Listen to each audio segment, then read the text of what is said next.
The movie begins showing a U.S. military convoy somewhere in a war zone in Iraq. The main character, Sniper Chris Kyle, is perched on a rooftop, scoping out the path of a U.S. military convoy through his sniper rifle. He sees a man on a rooftop talking on a cell phone, and he appears to be watching the convoy, which Kyle reports it through his headset. He is told that if the man is reporting troop movement, he has the green light to shoot him, but Kyle is unsure. The man disappears from the rooftop, and a few moments later, a woman and a young boy appear in the doorway of the same building and walk toward the convoy. Kyle reports the woman and boy, noting that the woman is not swinging her arms as she walks and appears to be carrying something. He watches through the scope as the woman removes something from her cloak and hands it to the boy, and he realizes that it is a grenade. He again gets the green light to shoot, but his Marine guard warns him that he will be sent to prison for shooting a child if he's wrong. The film cuts to a young Chris hunting with his father, and he shoots and kills a deer. His father congratulates him on his excellent shot, telling him he has a gift. Chris happily approaches the deer, dropping his gun to the ground as he runs to it. His father reprimands him for treating his gun cavalierly. Over several scenes set in his childhood, we see young Chris, his younger brother Jeff, and his parents attend church, where he pockets a small, well-worn copy of the New Testament. There's also a scene of Jeff being beat up by a much larger kid on a playground. Chris runs up and pulls the bully off, beating him up. In the next scene, seated at the family's dinner table, Chris' father tells the boys that there are 3 kinds of people in the world: sheep, wolves, and sheepdogs. Sheep don't believe that there is evil in the world. Wolves are predators who commit evil, and sheepdogs are blessed with the aggression and bravery to protect the world from evil. The speech clearly makes an impact on Chris. Years later, Chris is competing in rodeos with his younger brother traveling alongside him. He returns home one night and finds his girlfriend in bed with another man. He hits the man several times and kicks him out before turning around to kick his girlfriend out. She complains that he abandons her every weekend to go to rodeos, believing himself to be a cowboy when he's just a failed farmer. As Chris and his brother watch TV, they see the news of a terrorist attack on the U.S. embassies in Tanzania and Kenya. Chris is angry that U.S. citizens are being attacked and feels compelled to do something to protect his country. He visits a U.S. Navy office and talks to the recruiter. The recruiter suggests that Kyle might be interested in the SEAL program and hands him a pamphlet, but Kyle remarks that he's not much of a swimmer. The recruiter takes the pamphlet out of his hand and says that it's not for most men, but Kyle retorts that he's not most men. Kyle goes through the rigorous training process, which includes being blasted with a powerful hose while exercising, laying down on the beach and letting the cold surf wash over him, as well as being verbally harassed by the officers who run training, mocking him for being too old to be a SEAL at the age of 30. He also goes through sniper training, bringing in his hunting background. In the meantime, Kyle meets a woman named Taya at a bar one night. She tells him that she would never marry a SEAL, as her sister did but was cheated on and lied to constantly. She also challenges him at drinking shots, showing off how tough she is, but she ends up vomiting outside the bar. Kyle is kind of her, holding her hair back and taking care of her. He calls her repeatedly until she agrees to date him, and the relationship progresses. She asks him at one point if she ever thinks about who will be at the end of his gun, and he tells her that he just wants to protect his country.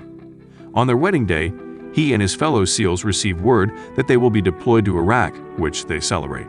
The film cuts back to the opening scene and Kyle watches the woman hand the grenade off to the young boy. As the young boy starts running toward the convoy with the grenade in his hand, Kyle pulls the trigger and kills him. The woman starts wailing and running toward the boy, and Kyle watches her closely. The woman runs past the boy's body to grab the grenade he dropped and continue running at the convoy. She is about to fling the grenade at it when Kyle shoots her. The grenade falls short of the convoy and explodes, leaving the troops unharmed. Kyle returns to the base camp, where a fellow SEAL congratulates him on his first kill. Kyle doesn't appear to regret the killing, but admits that he didn't think this is what it would be like to protect his country. Kyle continues to provide overwatch for Marine units who are going door to door through an evacuated city, searching for an al-Qaeda leader named Zarqawi. They are told that any military-aged male who remained in the city should be considered a threat. Kyle successfully watches over the troops, shooting many would-be attackers who carry guns and bombs. Kyle is dedicated to his job, even urinating in his post to avoid abandoning his watch. After a particular watch, Kyle reports that he had 6 kills, which is more than all the other snipers combined in the same shift. His fellow troops begin calling him the legend. Also, a bounty has been placed on his head by Al-Qaeda. Kyle also hears of an Al-Qaeda sniper who won a gold medal for shooting in the Olympics called Mustafa, known for making nearly impossible shots. Several times throughout, Kyle talks to his pregnant wife on the phone, and she tries to get him to be honest and tell her about what he's going through. He resists, but they talk and laugh together. She complains that she has to put the crib together by herself, and they express how much they miss each other. She also tells Kyle that his younger brother has been deployed to Iraq as well. During another Overwatch, Kyle complains about being assigned to Overwatch as he wants to be on the ground with the troops going door to door. He believes his training makes him better equipped than the Marines doing the job, and he can't protect them on Overwatch once they're inside a building. He finally abandons his Overwatch post and joins the Marines on the ground who welcome the legend. As they go door to door, they find a home where the family has refused to evacuate. The man tells them that it is his home, and he will not abandon it. Kyle questions the man with the help of an interpreter, showing him a picture of Zarqawi and asks him if he knows who he is. The man says that Zarqawi's second-in-command is a man known as the Butcher.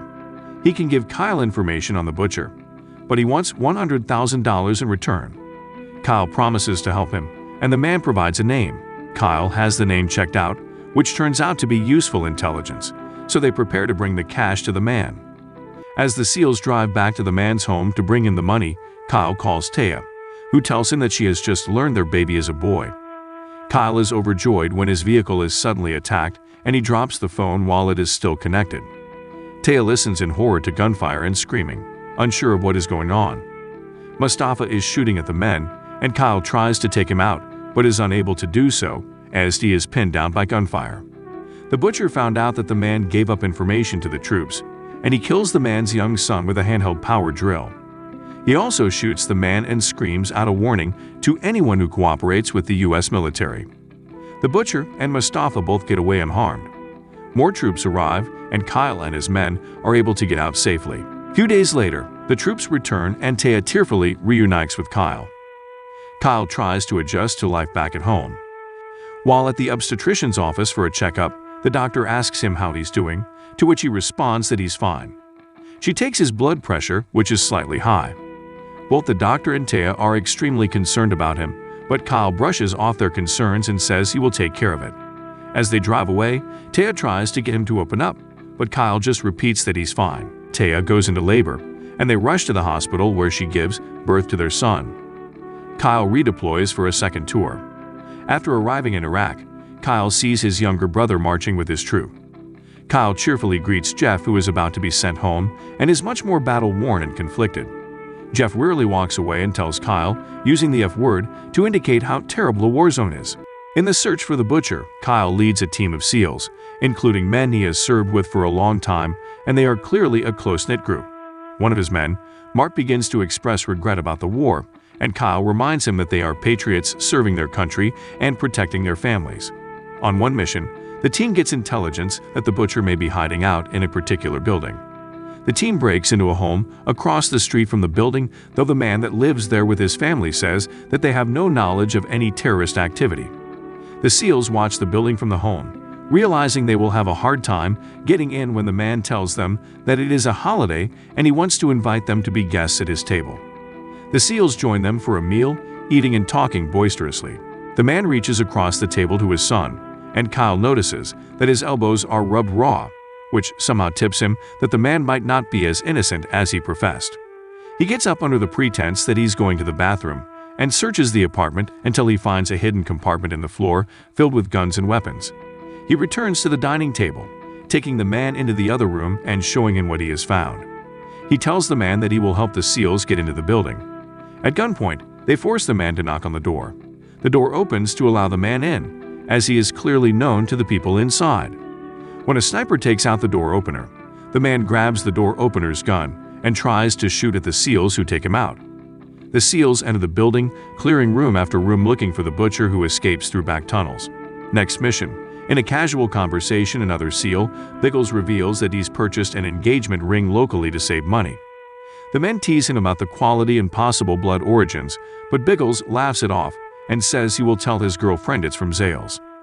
In an ensuing battle, Biggles is shot in the face by Mustafa, and they rush him back to the base where he goes into surgery.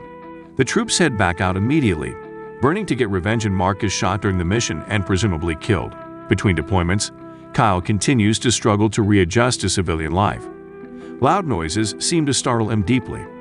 While at an auto body shop, a young Marine approaches Kyle and tells him that Kyle had saved his life once in years past. The Marine asks Kyle if he would go down to the VA sometime to talk with veterans. He also talks with Kyle's son, telling him that his father is a hero and allowed him to go home to his own daughter. Kyle is gracious, but feels uncomfortable with all the praise the young man gives him. Also, Taya gives birth to their second child, a daughter. When Kyle visits the hospital, he sees his daughter in the nursery and she begins to cry. The nurse is handling another baby and doesn't immediately attend to Kyle's daughter, and he becomes increasingly agitated, screaming at the nurse. His wife bitterly remarks that he is missing his kid's childhood, and she has to create memories by herself. He argues that he is protecting the family and his country by doing his job, but Taya wants him to protect them at home. Before his fourth tour, Kyle still cannot connect with his family and his home life. He visits Biggles in the hospital, who seems to be in good spirits. Biggles shares that he is now engaged, having purchased a new ring that is actually from Zales, despite trying to warn his girlfriend that her life will be much more difficult being married to him. Kyle doesn't seem to comprehend what could be difficult about being married to a SEAL, saying she's lucky to be married to a patriot who fights for his country. Kyle still feels compelled to return to the war. He fights with his wife about it, with Taya demanding to know if he has a death wish. She says he's done his duty and it's somebody else's turn to go. She also tells him that if he leaves again, she and the children will not be waiting for him when he returns. He tries to smooth things over but deploys yet again. In camp, while talking with another SEAL, Kyle finds out that Biggles has died in a recent surgery. Kyle and his team are told that engineers are trying to construct a wall around the city, but a sniper keeps picking them off from over 1,000 yards away. Kyle believes it is Mustafa. The team is sent out despite an oncoming sandstorm. They head out into the city and take their places on a rooftop, aiming at the direction they believe Mustafa is shooting from. However, Mustafa moves quickly and shoots from a different angle, killing another soldier constructing the wall, causing the SEALs to scramble to change their setup. Kyle believes he's spotted Mustafa through the scope, though the rest of the team has a hard time believing him, as he's over 2,000 yards away. They don't think he can see Mustafa, let alone shoot him at that distance. Also, the team spots many insurgents walking around the building, and if Kyle takes a shot, it will alert them to the SEALs' location, where they will be vastly outnumbered. The leader calls in a response team from the base, which will take some time to arrive. They warn Kyle not to take the shot and endanger them all until they have backup. One of the SEALs encourages Kyle to take the shot if he believes he can do it. Kyle takes the shot, showing in slow motion, killing Mustafa, but the insurgents hear the gunshot and swarm the roof. The four SEALs try to conserve their ammo and take out the terrorists rushing in on them. The backup is on its way, but hasn't yet arrived, so the men are on their own. Kyle tearfully calls Taya and tells her that he's ready to come home. The men shoot their way off the roof as the backup finally arrives, as does the sandstorm. The men try to run into the vehicle, but they have little to no visibility, struggling to see the truck, shoot the insurgents and protect each other. 3 of the SEALs run into the truck bed, but Kyle falls behind when he's shot. They slow down for him, and he barely makes it back into the truck. Kyle returns home. He is still not connected to his home life. At a family barbecue, Taya catches him watching the TV intently as if it were on, when it is actually off. She tries to get him to join the party, and they watch the children play. A dog grabs the collar of a boy and is tugging at it. Kyle suddenly rips off his belt and grabs the dog as if he might beat or strangle it, until Taya cries out in horror. After meeting with a psychiatrist, helping him in readjustment to home life, Kyle finally regained himself, playing with his children and connecting with his wife. He teaches his young son to hunt, telling him that it's serious business to end a heartbeat. Taya tells him how proud she is of him for finding himself and finding his way back to his family. He tells her that a Marine's mom reached out to him, asking if he would help her son out, who's been struggling since his return. Kyle opens the door and an uneasy young man waits for him by his truck while Taya watches. The door closes and the final credits reveal that the troubled young Marine killed Kyle along with Kyle's friend while they are trying to help him. Thanks for watching. Please don't forget to subscribe and turn on the notification bell to get notice when a new video is uploaded.